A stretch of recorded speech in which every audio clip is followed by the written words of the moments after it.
انا عند الغاوي. انا النهارده هوريك حاله. تمام، لو اي حد جات له الحاله دي هيعمل ايه؟ تعالى كده يا باشا.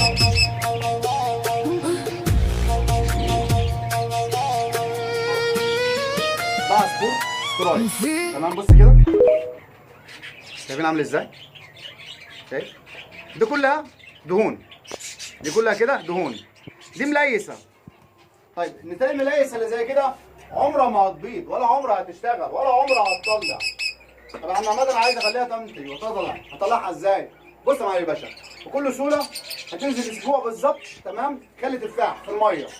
حلو كده، هحط سنتي ونص. هتقول لي سنتي كده، هو سنتي ونص مع من اخوك. تمام، واحط لها دنيبه، دنيبه فقط لا غير، ولا احط لها بلكم ولا اي حاجه.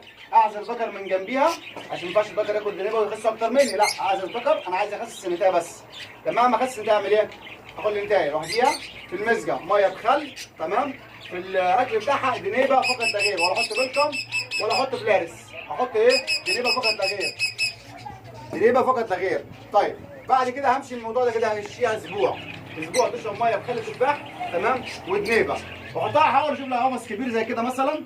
تمام، او اي عين كبيره عندي، واسيبها ايه كل شويه تتحرك براحتها. ده كله تمام بيحرج معايا، الدنيبه هيخسس معايا، يخلي التفاح يحرق لي الدهون. بعد اسبوع ده تلاقي النتائج رجعت معاك زي العسل. انزل عليها بشويه فيتامينات واملاح معدنيه، اهم حاجه الاملاح المعدنيه. تمام، وبعد كده شوف الفيتامينات وهي حطيتها للذكر تاني، هتلاقي الذكر اشتغل معاها وهتطلع معاك انتاج ويبقى زي العسل.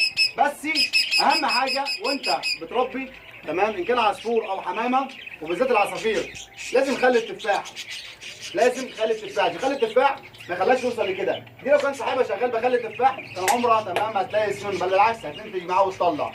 وعشان كده بقول لك لو ناوي تعالى عند الغاوي. اشوفكم على خير.